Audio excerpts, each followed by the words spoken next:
wafam je sar dynamics se kamai yeng doi noi khoina punbaji punbagi concept si against one community aide cookie na maiti gi mayok to loin punbadu oidoira maiti na cookie gi mayok to loin punbadu oidoira punba ise se kamai na yeng natragana inclusive oiba larger idea of manipur amagi level da maiti gi adugumbagi idea amada punba oidoira sa kamai yeng ise punba gi matang sida khoina yeng gadoi se idea of manipur sida pundoina idea of manipur dai si let us grow together and let us live together and let us fight together havna thaini halaman tor mi sudu ne natra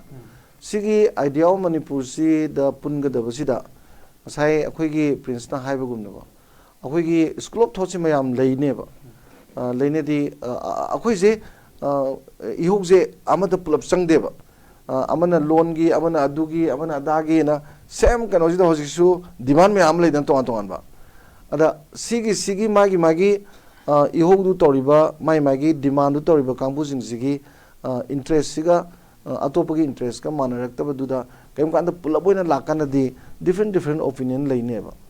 ado kaisu kai de Greek de school of thought ki am lege ne yam lei duni ne aduna ngasi Greek number 1 tar is sai koi prince na gi doina why not we should get synthesis ko thesis le di antithesis le di synthesis masala lakani na this dialectical process ni hauji lei je khoi je ababa ama langna bagi hotna bagi matam du oire ineba al tongan tongan miyeng da moina lepa nung sibani na moin to di weroe khanba adagi man to di weroe khanba aina thamijina chumi khanba sumai lakpagi poni ke sukai de turen tongan laga itin pamda amata di tilidana al loina baksi tongan views le ju goal is samaneba demand to podi dam khena deba play card pa di amda khena de dana tongan ba dumai leibagi potu di to some extent aina khanjabada nong ma soidana aina ngawni da khoina nga isit pasida isiliba aingondagi mathakta nga isit pa yengba miduna hena uiba nga se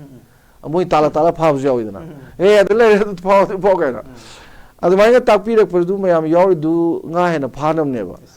masate nungdum paraga aduda nga du lehmne na mana thajalapda nga ju nung du ju manung da changraga mittaga chong du ju phate dana adu yam toy thoktra adumai na mathakti yengbiriba nga phabada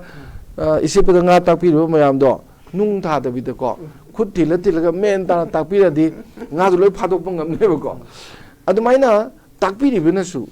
adagi di yawi bana su leibiriba khoi mayam sina su magi school of thought tongan madu di kaide ko aduga panthung pamdu amata woibanina hojilai basida antithesis mayam lakpa thesis ledi masan tamni one day we will get the synthesis ko nong madi soidana accepted over statement amadi aduga wafam mayam amdi akhoi miyam ki na lakhineba adamase akhoi na negatively yengba yamna chumde aduna si yam pai nuaitro mod tonga la pirak podo idea interesting weba mayam yam saune idea interesting way keno da sometimes yam phajab ju yaweba ada akhoi miyam weba akhoi na su kana bana lawni kana dabana lawdr lore kaidobugi akhoi react tawdoino khajai da kang na chikpada isana kupang na thara tan thok paise kang sire kupang thai kang sidre kupak thai natrana also budi kainom to tan thok sai thum hap na ju paidana ko sa yamna sana poche simak aikogi intellectual amagi academician amagi yamna asengmo masaktuni na ithamjage sa sana ngasi je yam deconstruct tor kanda leiriba problem je hena problem oin uhan buju sana ngamgani en khalle adubu problem oin uhan da vida opportunity moin uhan bangam bagi sargi sigi quality je sir I am appreciate tawje commendable oi asa manipur gi dynamics si am interesting oin ujaba je sir ina ahambada aikoina maitai pangal natraga naga kuki na mari thokna ka khaidu akanda leiba cinema puin uri cookie ki manung the dynamics lay je cookie is united friend nam do no uze so one of the most divided society obvious chamana nagazu division me amam lay dynamics me amam lay pangan manung da lay sagai gi dynamics is yam khang budi wala ga zo adu den maitai manung da hojik la iba dynamics han dei lay ba me amama sa ko religion gi line da ko adu gi region gi line da mafam gi line da and then handak si social media da samase kamai no icham cham na just ngaktang gi ne na khanbra sa lawai imphal gi question nam ga la iba si gi dynamism ji kamai ni yeng ba ngasai gi idea da dynamic oi ba ji sir it's a progress ki magi manifestation amne na su sana haibire but idea da nataba ꯑꯩꯈꯣꯏꯒꯤ area ꯈꯔꯗ ꯌꯥꯝꯅ bigotry ꯑꯣꯏꯕ area ꯈꯔꯒꯤ basis dynamic ꯂꯩꯕꯁꯦ ꯀꯃꯥꯏꯅ ꯌꯦꯡꯉꯤꯁꯦ ꯃꯤꯔꯥꯁ ꯑꯋꯥꯡ ꯅꯣꯡꯄꯣꯛꯁꯦ ꯅꯪꯅ ꯑꯩꯈꯣꯏꯅ ꯍꯧꯖꯤꯛ ꯎꯔꯤꯕ ꯁꯤꯅꯦꯔꯤꯑꯣꯁꯦ it should be started from 1980s ꯀꯣ ꯃꯃꯥꯡꯗꯗꯤ ꯂꯩꯇꯦ whole the movement of the Manipur different communities na lead tawra lakhiba ngakani ngasai khoi we fight together haido aduda Manipur gi iho ama lakpase masida akhoi ni yengadabse awang nokpok ki oina ngallingai da miyam jingse who are you inang kanda what is your identity hai kanda I am Naga, I am Kuki, I am Maitei haideba we are oppressed people hai akhoi je otpiraba miyam ne na otpiraba miyam is our identity have never. That means we are oppressed people. Audi kanano only out from the lerani all hamina. That is the oppressor. Aduna koina this is the class in between oppressor and oppressed people haidangalida. Adugi struggle se masi yam sathina progressive element me am yaroga progress hoiraba. Basically si loi thugar kaneba. Kamai thugar kadagada koi thugar pasibo koina internal contradiction kaweba. Haibadi ngasai orpiraba miyam ne haibado adugi manungdagi moi masen phuna ladi oppressed people do adu marakta phunara paisi neba internal contradiction haise sigi internal contradiction volume ne soenga dong neba moi gi formula da sum chawthola de pokhai dana balloon je kam de adu di oppressor du di phajana pothara leidana aduna kana gumna architect tawriba engineer tawriba aidi amagi wegera moga amaga tinabasi amata yadana bainana kanna architect tawriba adumaina architect tawrpanina problem du masara dum laidana ko adugi lakpa problem du neba khoi no ji voluminous stories adubu one day understand tawrpa matamda aidi hojiki ji khoi na understand tawrpa matamda dina sigi internal contradictions ji ai leiroi na khalleba adu matam di changni to understand tawdi changi dana understand tawdradi problem do adum leina lowta na ko okay sa hojik si comment aina ngasigi youtube ta comment jung khara pa ba kanda hojik youth na Manipur kan gadawni naharo na kan gadawni na hairi besa si people's expectations je hojik se amana expect tawna ba adu Manipur da hojik lebe situation je nahana kan gadawni habagi miyam gi thamoi da thajaba makhak leiri je sa kamai yengbe ai masi poche si area se na khwaidagi energetic obji na ni dena adagi khwaidagi khoi gi karai tare wakhal ma piraga maduna karigumba future ubo rega di heta susalaga committed thino obji moinena aduga ahalon kangudi magi hanagi preconceived mind ma lo yaw lakne ba preconceived mind ma yaw lakpadu di committed obji question du chilau thibai mongne ba se saksa to ga sak muk than la ga somda saksa yaw dingjang hauti hai gumne ba aduna adugumba potu da na singi yamna energetic oiba na singi forceful oiba moigi power se masi phajana streamline tawradi ahong basidi adum ngameba adugi damakta ne ba khoina ideologically moise committed oigedam ne ba without any ideology ko ideology yaw da ba struggle leite ideology yaw da movement of jaroi ideology du yaw adi moina movement of matamda nahai ba leite ahal la ba leite tasengna malemgi power bu myam jida ahna phabu dona nahana phabu su myam ledana ngasai khudam myam pina grena aduna akoina sangi ngangna sida akoina ha singse kainom tawre Manipur da saina community ani gi manata enmity create tawduna conflict laina brang launa thopuduna amaneba aduna taba madu myam jindu loi urakanda analysis pajan tawrakanda what is our future na yenkanda set of ideas ama moi makokta halaiba sigi set of ideas na tro ideology ai ja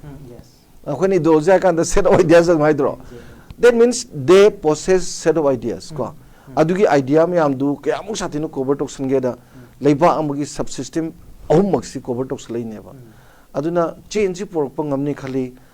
moina committed obiragadi aduga phirepsi hongdragadi ko aduna hangwiri bo hangsida ai a level ite na lebte ahal orzu na do no koi chen chen na torbido he is also na akhoi na sida ahan na khai lite ba aduga na angang da su yam thina politically mature ba committed oiraba ideologically lairaba it's not problem aduna ai khanbadadi akhoi gi su na singna ahongba ama porokpade ai soidana ngamni haibagi thajaba lei maramdi our youth are so talented ko. Thank you so much. Politics and economy go wafam ama yam chawna yawri aduga geopolitics ke area je sana so yam toina ngangbani manipur ji aikogi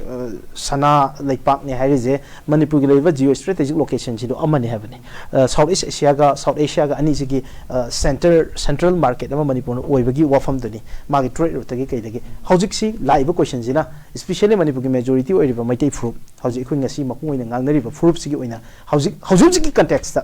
how she can queen Sathaki do you know have done that's a different question but how should you in a question that the Chuchanpur the Maitay history Maitay later